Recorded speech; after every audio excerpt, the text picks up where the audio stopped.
Oh my gosh. Oh my gosh. What do we have here today? Mr. B. Clay has cooked up an absolute treat for you gamers today. What you're looking at right here is the Deegan compound. We've entered the danger zone, boys. It's going to get dangerous. So let me just give you the quick little rundown, as we always do in these intros.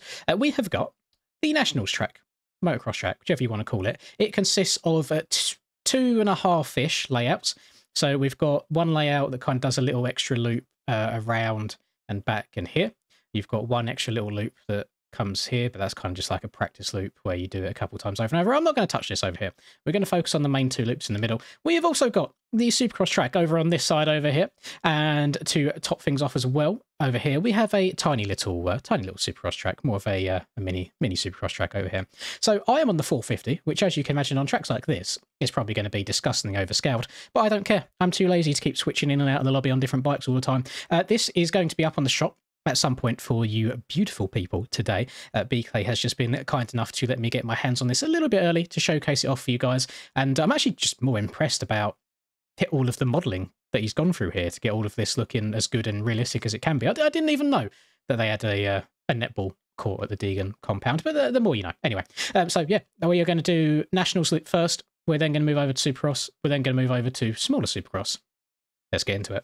If there are any of you that was unaware, I have also now changed team. So Gon is just being on FXR. I am now on the AJP/FXR team, and BP made me this up today and sent it over, and I think it looks pretty damn litty, if I do say so myself. Of course, the Husky, as always, we do enjoy ourselves a Husky, and let's see how this track rides. So my most, I would say, recent experience with the Deegan compound would be from playing Track They Are, because somebody converted an old MX Simulator version of it over into Track They Are, and I've actually done, I think, a handful of videos on it at this point, and some of my favourite times on here was playing with old Rumsky. We was playing Track They Are together, and it was very, very enjoyable. So I'm interested to see how that translates over into MX bikes, and just from hitting 2 jumps already, it is slightly on the narrow side, so scaling probably a bit more 1-to-1, which I think B. Clay does usually kind of stick to. He is more of a smaller, toned down scaling kind of guy, you know, a bit deeper, slower ruts, some more harsher braking bumps, and I like it. He is my kind of man. He's got a special place in my heart, because these are the sorts of tracks I really, really do enjoy. So I'm just going to try and remember, I guess, the layout off the top of my head. Some of these ruts are absolutely brutal in these corners. So this should be a bit of a floater, and then into floater number 2. These send you a lot higher than I expected. And then, so we've got a practice loop, so we can either hook a left here, go back behind us, turn around again, and rejoin onto just in front of us here. And we also have the option to either split off to the left, which is going to be the main loop I've got timed right now, or we can go off to the right, which is its own extended loop, and the choice is completely yours. Whether these will all have their own individual sets of timing gates, I am not too sure just yet. However, I know that the shorter motocross loop will, the Supercross track will, and the smaller, I guess, mini Supercross track will as well. They will have their own individual timing gates. So if you want to go and track your lap times on any of them, you are more than welcome to go and do so. I'm in fairly good spirits. I can't lie to you. I'm recording this literally as soon as my live stream finished from round 15 at Philadelphia. I'll give spoilers. If you haven't seen it already, then please do go and watch it. I got P3. I got on the podium, which you can't like turn your nose up at a cheeky podium. Most people would die to get on the podium. It was just a little bit annoying because I won my heat race. I think I was 3rd in qualifying time, and I just didn't get a good start in the main. I feel like I executed exactly the same start technique.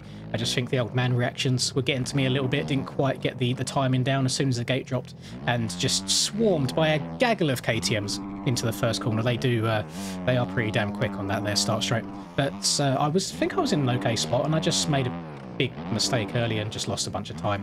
And the issue with Supercross these days, I've said it before, but even if you're a second quicker than everybody else, if you lose 20 seconds on lap 1, which is so easy to do just from crashes and getting caught up in a bunch of other bikes, you're not winning the race unless the guys at the front have an absolute nightmare. That was kind of the half of the situation. I was 22 seconds down, I think, at the end of lap 2. And Tyler, who won, he won the championship, by the way, in that race. So big round of applause for him. Please feel free to leave your GGs down below. He was faster than everybody else anyway. So I think even if I got the whole shot, and that was a cool transfer by mistake, and he was in P2, I'm pretty sure he would have run me down and passed me regardless. I did choke a P2 on the last lap, which is a shame, but I made the pass on, I think, the second to last lap. And then I just had that issue where, you know when there's two ruts really close together and you take the outer rut, but your handlebars then touch the rut on the inside of you, which causes your bike to stand itself up and get all like funky physics-wise. That happened. And I went off the track. And annoyingly, there was one timing gate that I believe got overlooked. The default amount of cuts you get on when you're making a track is 5 seconds. Most track creators change this on each time gate to 1 second, so it doesn't penalise you too hard. I hit the one timing gate that did not have that. But the one timing gate I hit was a 5-second cut, and I lost by 4.8 seconds to P2. So if I didn't get them 5 seconds of cuts, I would come second.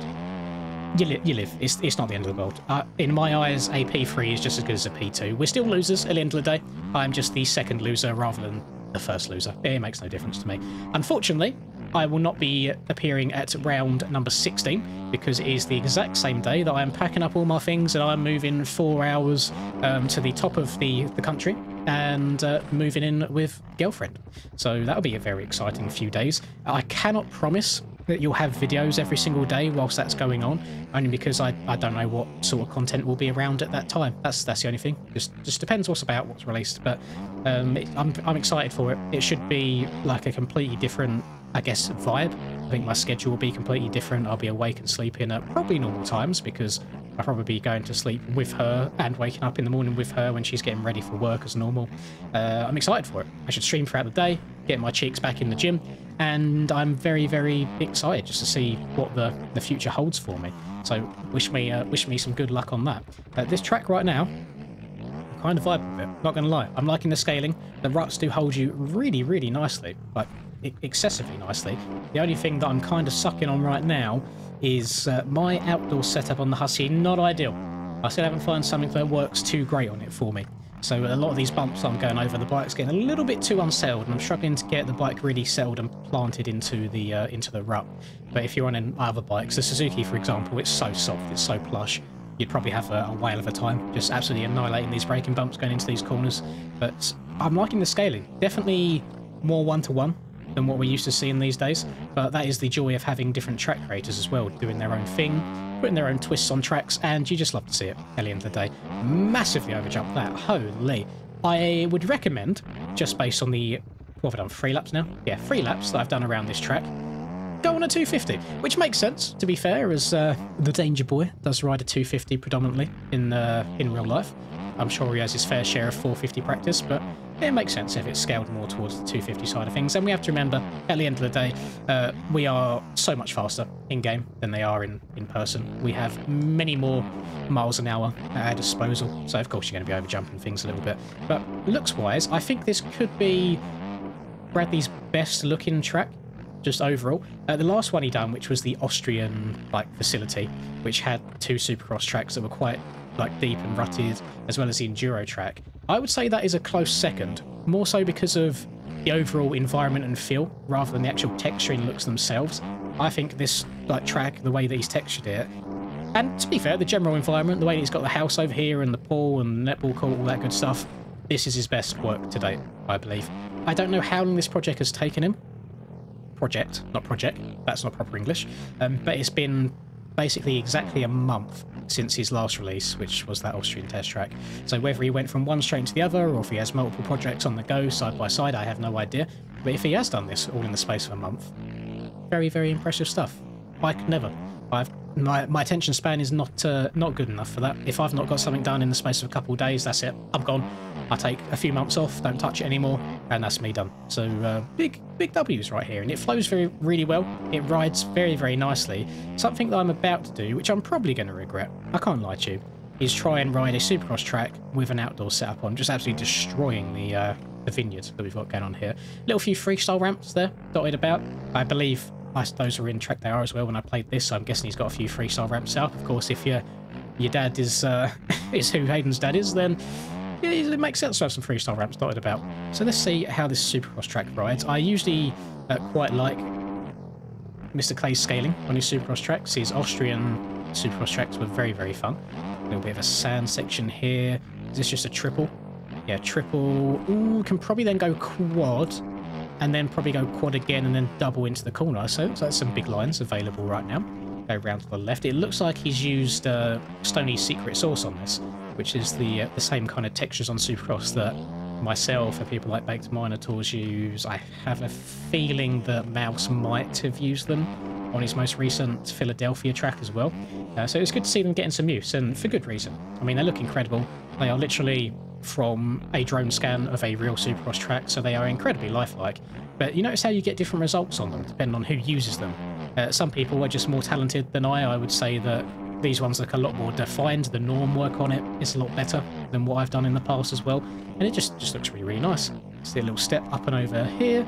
And I'll show you, actually, when I find a jump, I'll show you a really good way of telling if this is part of the pack that I use or other people use.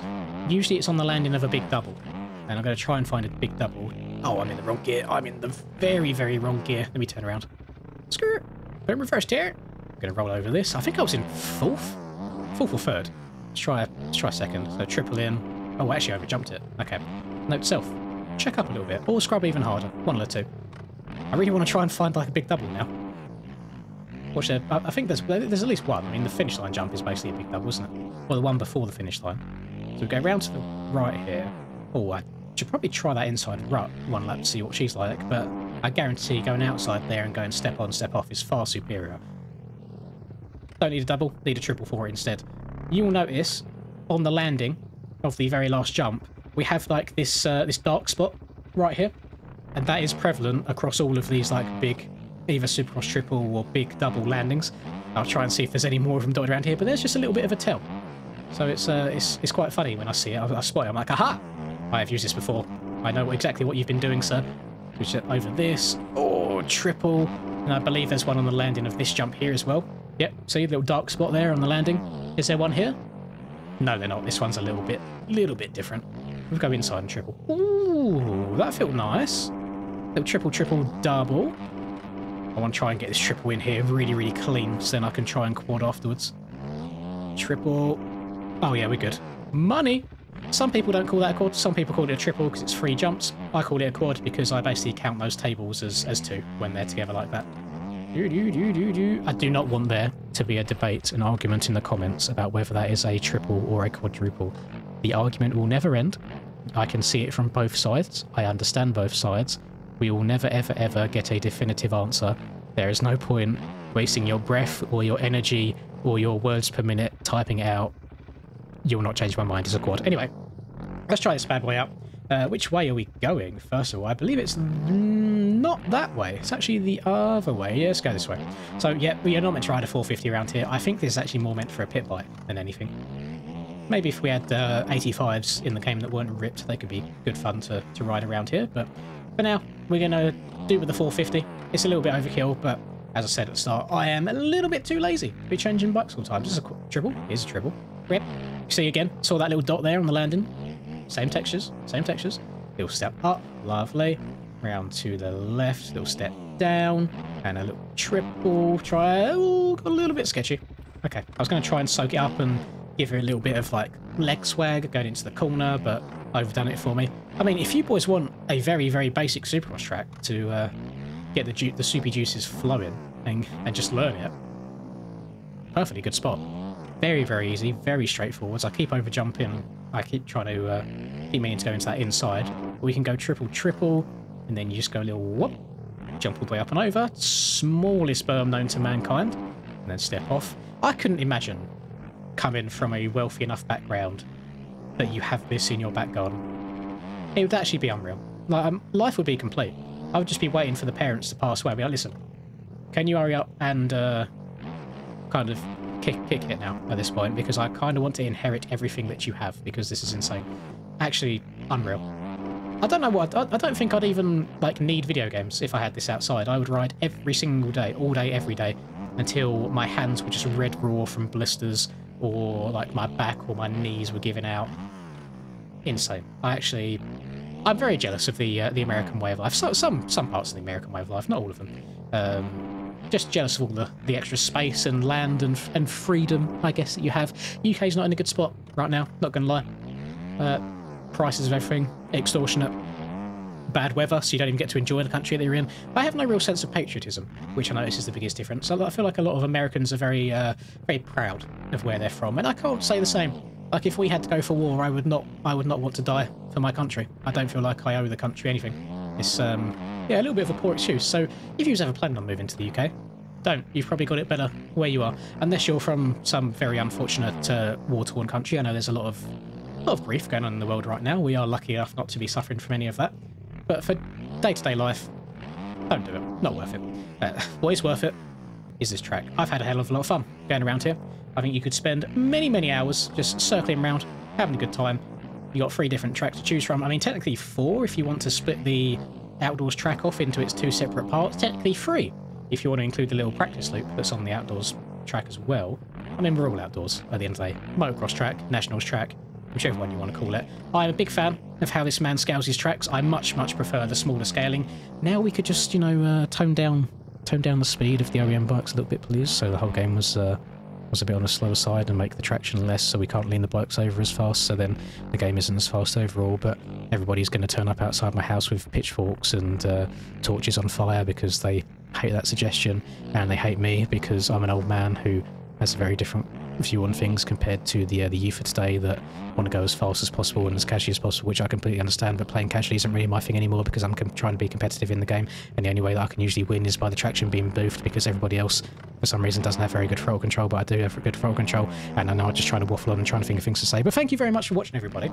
I hope you did enjoy this video. If you did, cheeky little like is always appreciated. Subscribing to the channel if you are new would also be appreciated, and have a lovely rest of the day, wherever you're up to.